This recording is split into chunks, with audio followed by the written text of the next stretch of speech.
Chapter 19, The Main Hall. There came a knock on Nicodemus's office door. It opened, and Justin and Mr. Ages entered. "Back so soon?" said Nicodemus. "Soon," said Justin. "It's past noon. It's lunchtime."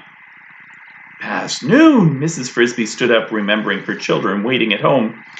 Down in the rat's home, in the artificial light, it was hard to tell the passage of time, and she had been so engrossed in Nicodemus's story that she had not glanced at the clock.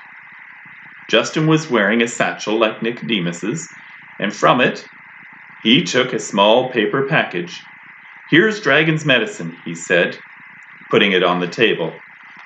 He asked Mrs. Frisby, "Did he tell you about the toy tinker?" Nicodemus said, "No, I was just coming to that." "But I can't stay to hear it now," said Mrs. Frisby. "My children will be waiting for their lunch."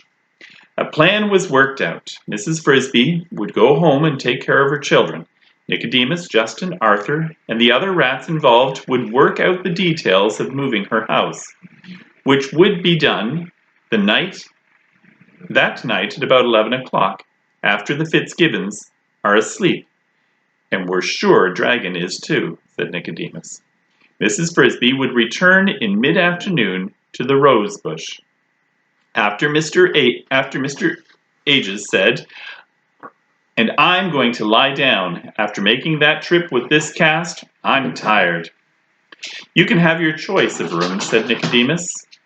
"Now that Jenner and his friends are gone, we have 7 empty." "Thank you," said Mr. Ages. "Mrs. Frisby, when you return, I will tell you, as well as I can, exactly how to put the powder in Dragon's food." As she turned home, Mrs. Frisby considered just how much she should tell her children about all that had happened and all that was going to happen.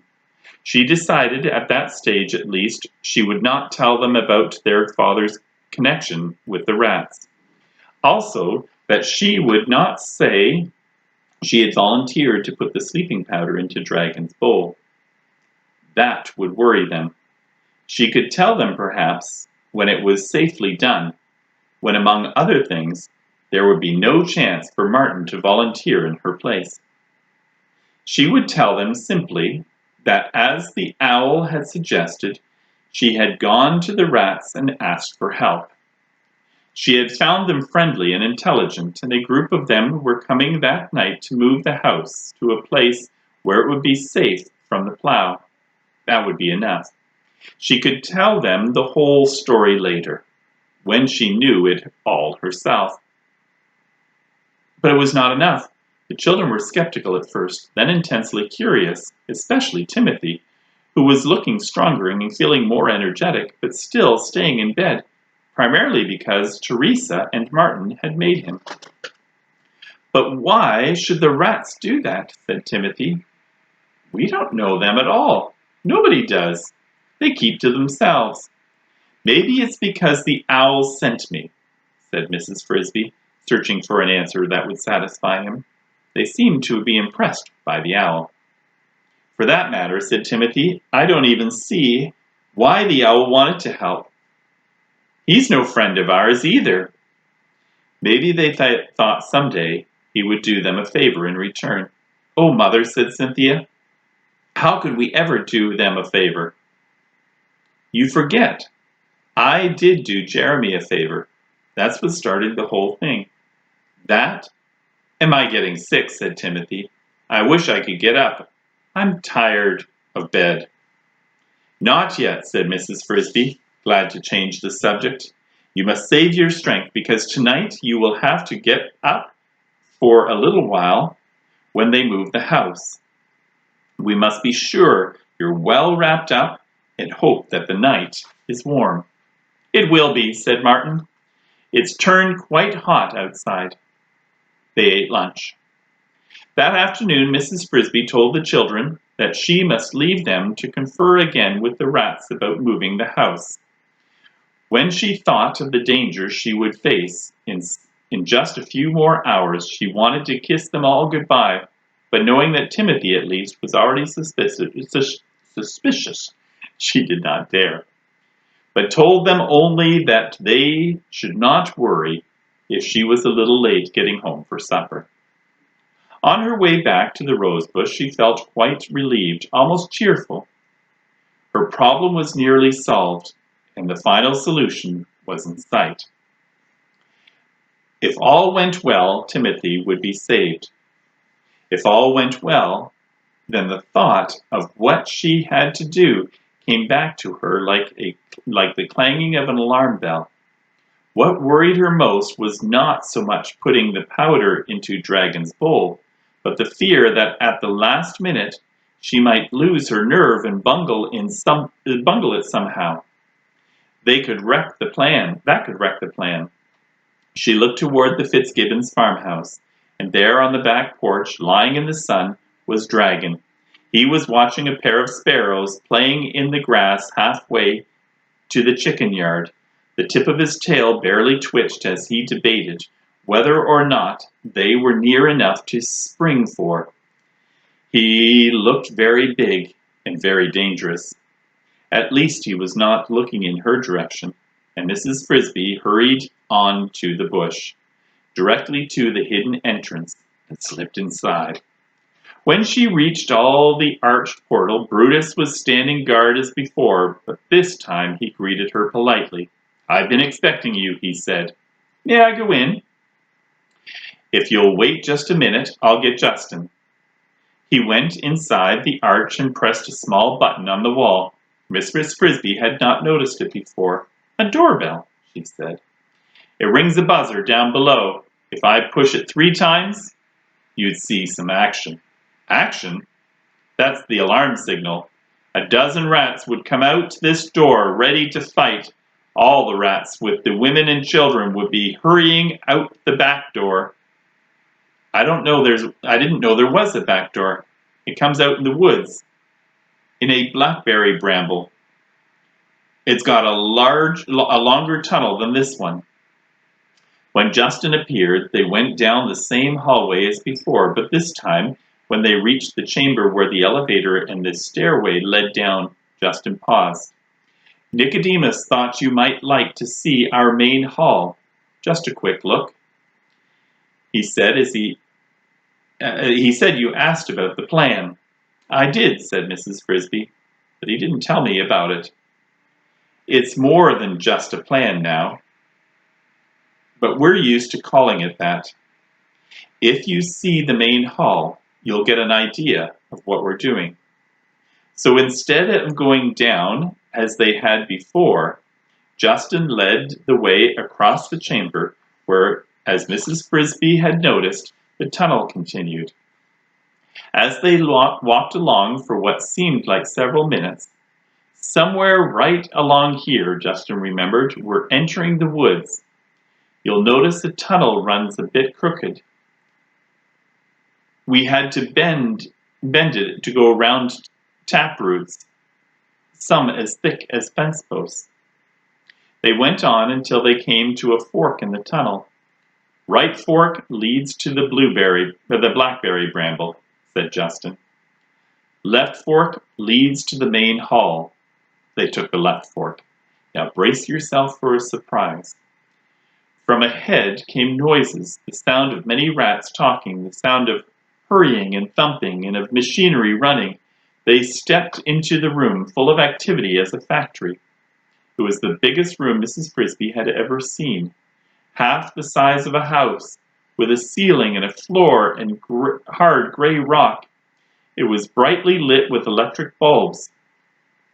Here the light-sized ones strung over unshaded, and beneath them were rats at work everywhere.